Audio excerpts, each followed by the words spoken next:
So at the time of recording, Liverpool have suffered their first loss of the 2025-2026 season, 2-1 again to Crystal Palace at Selhurst Park. Now, we're going to get into a few things, and the truth is, it begs a lot of questions not only of Slot, but in terms of the players and their mindset.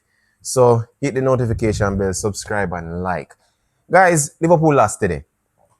And am I surprised that they lost? A little bit. A little bit. Going into this game, I know it was going to be probably close. Newcastle. Crystal Palace are one of the best defensive teams, if not the best defensive team in the league right now. And they deserve to be where they're at. They're in the top. They're second right now behind Liverpool. They are playing wonderful, fantastic football. Wonderful, defensive, which is okay. Every team doesn't need to come out attacking, go guns blazing like Liverpool or Arsenal or Manchester City or even Chelsea. But they did what they have to and they won. And I ask a question now because I'm starting from the lineup. Liverpool started with Bradley, Van Dijk, Kirkes, Konate, and Alisson at the back. And this is where now I begin to try and question the logic. Because in the midfield, he had McAllister, he had Ryan Gravenberch, and he had Dominic Szoboszlai as the 10. And then he had Wirtz out wide, Salah out wide, and Isak starting. Now, I'm trying to understand the reason behind doing that. Because is it a case that he wanted, which I figured that he wanted Kirkes to be bombing up the left wing as much as possible. But the problem that Slot had reoccurred in the Community Shield reoccurred again in this game, which was how do you play Crystal Palace out of possession?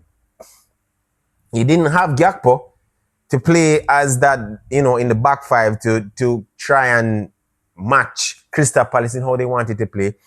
And the fact that you had Wirtz now, he wasn't going to stay out wide. So now you're congesting the middle of the park against a very good defensive team that doesn't mind playing in the middle of the park where they have more person. They have 3 centre backs and they have three other midfielders in the back line, in front of the back line.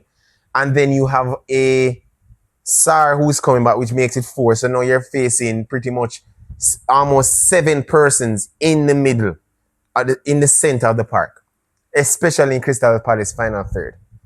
I don't think that was a good lineup. And I think Slot got it wrong. And I'm glad that he saw it at halftime because, trust me when I say this, the scoreline doesn't tell the story of how the game went. In the first half, it was all Crystal Palace. From the get-go, Crystal Palace were having their way with Liverpool again. And it's not even the fact that they outplayed Liverpool to much extent. It's the fact that Liverpool is individual errors. Konate, error prone. Dominic Szoboszlai, errors. McAllister, errors. And I'm saying to myself, are we probably maybe taking this a little bit for granted? Are we being a little bit too casual? Because we are expected to score in the dire moments of the game, which happened, of course, but we're going to get to that. Because we know if we can play compact as best as possible, we can get a win. But that's not necessarily how we play, because in the first half, nothing was being fed to Alexander Isak. There was nothing. There was no ball behind the defense that he could run onto as often as he wanted. In the first half alone, Alexander Isak had 6 touches. 6. And you paid 120 odd mil for him. I thought Slot got this wrong. And then now the questions are valid. Of course, they were before because everyone has their opinion as to, does Florian Wirtz really is worth 100 odd mil? And I'm still going to stand by that. He's going to take time. But in the first half, he was literally just drifting in and out, trying to roam, trying to collect the ball as much as possible, giving Kirkes that side, the left side, to anchor and to bomb up and down. And then McAllister, ladies and gentlemen, I'm not against I love McAllister. I love how he plays, but I don't think right now he should be starting. That's the truth. In this game, you need technicality, you need power, and you need legs. And every single moment, Crystal Palace sliced and diced through that midfield. Sliced and diced on that right side. Konate having 1v1s against Mateta could not hold his own. Sliced again. The only two, probably few players that really had a great game. And to be honest, if the game had ended up in a draw, it would have been Alisson as man of the match. Alisson is the main reason why we weren't down 3-4-0. After the first goal, because again, we didn't clear our lines. We did that in Southampton and now we did it again. Now we're playing behind the 8 ball. And now you're having to find different ways to break down a very stubborn defense in Crystal Palace. And I thought, again, this team did not show that they wanted to score. I thought everyone, Salah included, who was awful. Wirtz was awful in the first half. Parts in the second half, he was okay. Dominic Szoboszlai was non-existent in parts of the game as well. Ryan Gravenberch showed his quality. McAllister didn't do much in the first half. In the second half, maybe play a through ball to Isak and that was it. But really, of a fact, we did not do enough to penetrate this defense in the first half. Mateta should have scored, hit the post. Yeremy Pino should have scored. Alisson, great save. Sarr should have scored. Alisson, great save. And it on and on and on. And I'm saying to myself, we're really big. We're reeling. We're reeling. Like seriously reeling. And I said to myself, changes have to be made. Either you take out McAllister and try and get something going and put on Gakpo on the wing, Wirtz out wide, or Wirtz in the 10, Gakpo out wide. Try some. You have to get this. You have to find a way to really get a grip of this game. And eventually in the second half they did. Dominic Szoboszlai coming on for Bradley, and you saw where the tides were changing. You saw where the team began to now gain momentum, gain some level of control in the game. And later down in the 80th minute, they scored. But Slot needs to find a way. And I'm saying this because I'm a huge Slot fan. We do have the players. We do have the quality. We do have the firepower. But our out of possession structure is not good.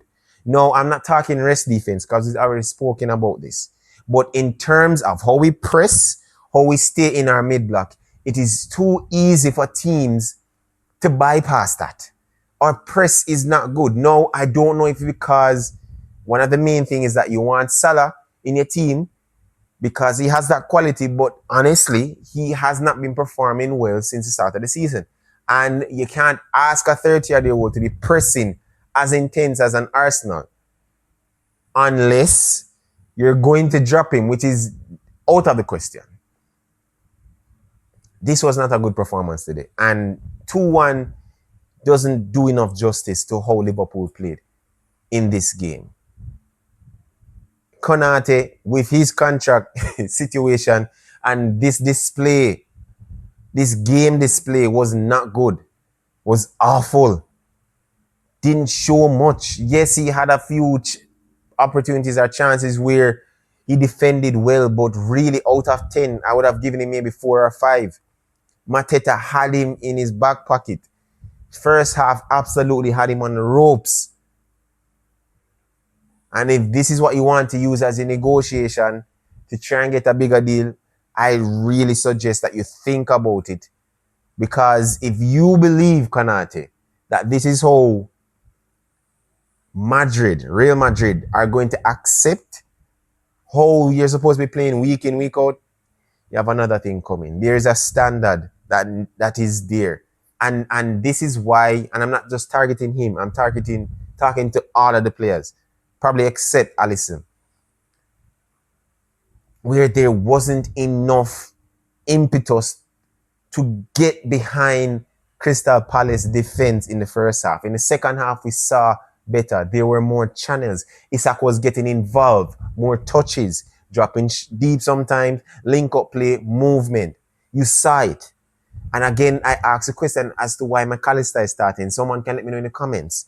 Because honestly, for this team to have balance and to work and to have semblance of control, you either are going to play Curtis Jones. If you're playing Verts out wide as a winger, you're going to have Curtis Jones playing as the left central midfielder with Dominic Szoboszlai as a 10. Or if you're going to play Verts as the 10, you're going to have Dominic Szoboszlai as the left central midfielder beside Gravenberch, because that's both elegance, technical ability, and power. You can't keep getting away with this. Our press is not good enough. And I thought our control of the game was not good enough. And I'm glad this result happened. Am I upset that we lost? Yes, as to how we played, absolutely. But I'm also glad because I think, because the team is so young, of course, that's also a factor. But you are champions. This team, these players are champions. Whether you were transferring or not, you are champions. And this game showed exactly why you can't take the Premier League games for granted. Yes, you may have teams that you play off the park, but every team you play according to how the game state is, and you bring your level.